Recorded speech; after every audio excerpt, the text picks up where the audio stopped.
Ұсулсыз жүрудің азабы. Адам баласының өмірінде тазалықтың орны ерекше. Ислам дінінде тазалық иманның жартысы деп айтылуы бекер емес. Тәннің тазалығы ғана емес, рухтың, жүректің, ниеттің тазалығы да маңызды. Соның ішінде ғұсыл алу мұсылман үшін үлкен мәнге ие құлшылық амалдарының бірі. Ғұсылсыз жүрудің рухани, психологиялық және тұрмыстық тұрғыда әсері бар. Бұл тақырып көпшілікке ескерту әрі ой салу үшін айтылады. Ғұсыл белгілі себептерден кейін бүкіл денені толық жуу арқылы орындалатын діни тазалық. Адам жанындағы ауырлықты, рухани кірді, немқұрайлықты кетіретін амал ретінде қарастырылады.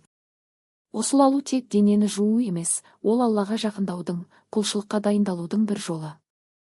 Ғұсылсыз жүрудің ең үлкен азабы адамның рухани тыныштығының жоғалуы. Ғұсылсыз адам намаз оқи алмайды, Құран ұстай алмайды, кейбір құлшылықтарды толық орындай алмайды. Бұл жағдай жүрекке ауырлық түсіреді. Адам өзін толық мұсылмандық өмірде сезіне алмай, ішкі мазасыздыққа тап болуы мүмкін.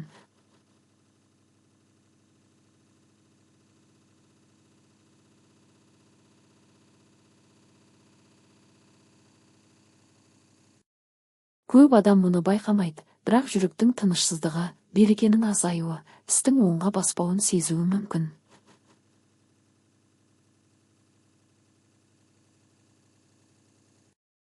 Рухани тұрғыда ғұсылсыз жүру адамды жалқаулыққа, немқұрайлыққа үйретеді. Бір рет кейінге қалдырған адам келесіде де кейінге қалдыруы мүмкін.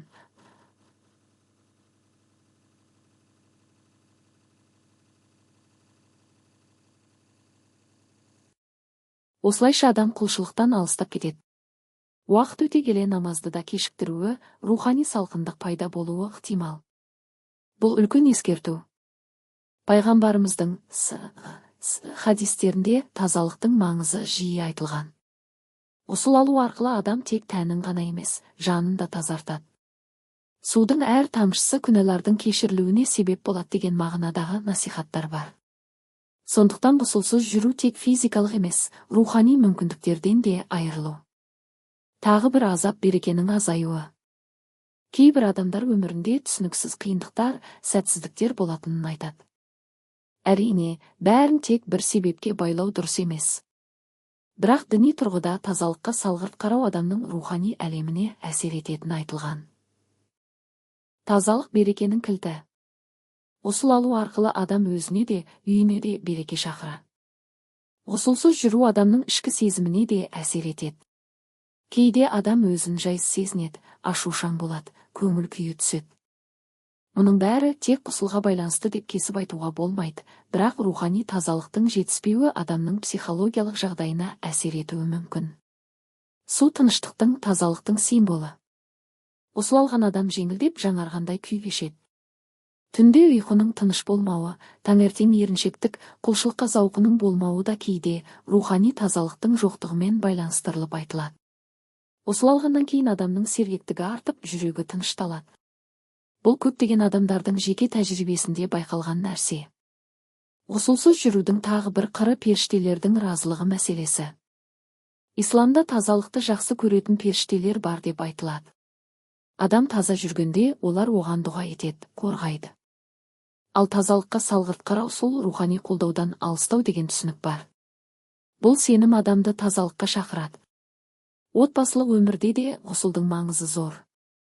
Ерлі-зайыптылар арасындағы қарым-қатынаста тазалық, ұқыптылық, құрмет маңызды. Ғұсылды уақытында алу тек діни міндет емес, мәдениеттің, әдептің белгісі. Бұл отбасы ішіндегі сыйластыққа әсер етеді. Ғұсылсыз жүру кейде адамның өзіне деген құрметінің төмендеуіне әкелуі мүмкін. Өзін күту, тазалық сақтау адамның өзін бағалауының белгісі. Таза жүрген адам өзіне сенімді болады. Бұл сенім күнделікті өмірде, жұмыста, қарым-қатынаста көрінеді. Әрине, кейде адам ұмыт қалдыруы мүмкін, шаршауы мүмкін, немесе жағдай болмауы мүмкін. Ислам жеңілдік діні. Бірақ мүмкіндігі бола тұра ғұсылды кейінге қалдыру дұрыс емес. Уақытында тазалану мұсылманның жауапкершілігі. Ғұсыл алудың өзі де рухани тәжірибе. Адам ниет етіп суды төгіп жуынып жатқанда тек тәні ғана емес, жүрегі де тазарады. Бұл жаңа бастау сияқты. Көп адам ғұсыл алғаннан кейін ерекше жеңілдік сезінетінін айтады. Бұл рухани тазалықтың белгісі. Ғұсылсыз жүрудің азабы тек қорқыту үшін айтылмайды. Бұл ескерту. Адам баласы қателеседі, ұмытады, әлсірейді. Бірақ әрқашан қайтып келуге мүмкіндік бар. Бір сәтте тұрып, ғұсыл алып, құлшылыққа оралу үлкен сауап. Тазалық мұсылманның айнасы. Ғұсыл алу арқылы адам өзінде, жүрегінде жаңартады. Әр күнді таза бастау берекенің кілті. Ғұсылды уақытында алып, құлшылықты кешіктірмеген адам рухани тыныштық табады. Қорытындылай келе, ғұсылсыз жүрудің азабы ең алдымен рухани ауырлық.